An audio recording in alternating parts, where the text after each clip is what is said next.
Hi friends, இந்த வீடியோவில் நம்ம எதை பற்றி பார்க்க போகிறோன்னா, நம்ம சப்ஸ்கிரைபர் ஒருத்தர் வந்து கமெண்ட் பண்ணி கேட்டிருந்தாரு நம்மளோட ஃபஸ்ட்டு வீடியோவில் நெப்போடை பற்றி சொல்லுங்கள் ப்ரோ அப்படின்னு சொன்னார். சரி, இந்த வீடியோவில் நம்ம வந்து நெப்போடு எப்படி வருது, அது வந்தால் எப்படி முழுமையாக க்யூர் பண்ணலாம் அப்படின்றத பற்றி தெளிவாக பார்க்க போகிறோம். அதுக்கு முன்னாடி நம்ம சேனல் ஆடுகளம் சவுந்தர்ன்றதை சப்ஸ்கிரைப் பண்ணி சப்போர்ட்டை தெரிவிங்க. பார்த்திங்கன்னா காலில் வந்து திட்டாக சிவப்பாக வந்து வர்றது தான் பேர் தாங்க நெப்போடு. இந்த நெப்போடு வந்து எதனால் வருதுன்னு பார்த்தீங்கன்னா, காலநிலை மாற்றம் தாங்க.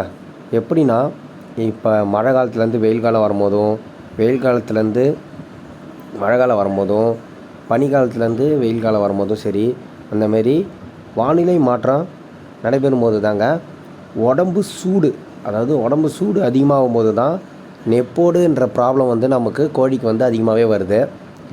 இந்த மாதிரி வந்ததை எப்படி வந்து முழுமையாக க்யூர் பண்ணலாம் அப்படின்னு பார்த்தீங்கன்னா, அதுக்கு வந்து 2 ப்ரொசீஜரை வந்து நம்ம ஃபாலோ பண்ணாதாங்க நம்ம இதை வந்து முழுமையாக க்யூர் பண்ண முடியும். ஃபஸ்ட்டு ஒன்று பார்த்திங்கன்னா, சேவல் இல்லை பெட்டை எந்த கோழிக்கு அந்த நெப்போடு வந்திருக்கோ ஃபஸ்ட்டு அந்த கோழியை வந்து குளிர்ச்சிப்படுத்தணும். ஏன்னா வந்து உடம்போட உஷ்ணம், அதாவது உடம்புல இருக்க ஹீட் அதிகமானதுக்காக காரணமாக தாங்க நம்ம நெப்போடே வருது.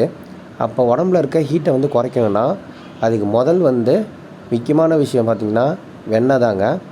இப்போ நம்ம என்ன பண்ணணுன்னா, சேவலை காலில் எடுத்து வெண்ணெயை ஊட்டி விட்டுட்டு, அதேமாரி ஈவினிங்லேயும் சரி வெண்ணெயை ஊட்டி விடணும். அதாவது காலையும் நைட்டு, அதை ஒரு நாளைக்கு 2 வேளை வெண்ணெயை ஊட்டி விட்டுனே வந்தீங்கன்னா பார்த்திங்கன்னா உங்களுக்கு வந்து உடம்பு ஹீட்டு குறையும்.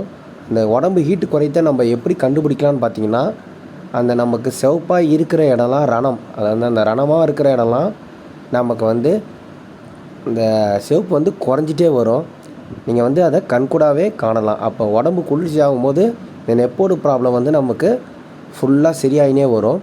எல்லாம் சரியாகி வந்ததுக்கப்புறம் ரெண்டாவது என்ன பண்ணணுன்னா, அதுக்கு ஒரு மருந்து இருக்குது. அந்த மருந்தோட ஃபோட்டோவை வந்து இப்போ பார்த்திங்கன்னா வீடியோவில் இணைக்கிறேன்.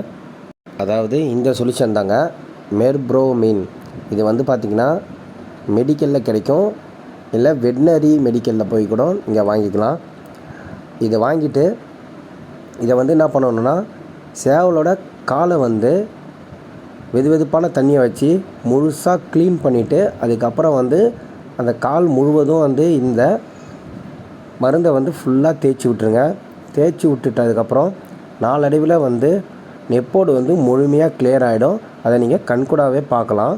ஃபஸ்ட்டு பார்த்தீங்கன்னா, நம்ம எடுத்தோடனே இந்த மருந்தை வாங்கி வந்து தடவே கூடாது.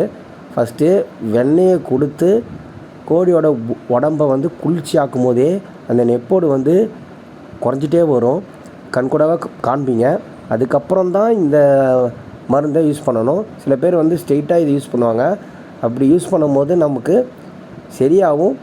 ஆனாலும் உடம்புல இருக்க சூடு வந்து குறையாத காரணமாக திரும்பி உங்களுக்கு இந்த நெப்போடு வந்து வந்துகிட்டே இருக்கும்.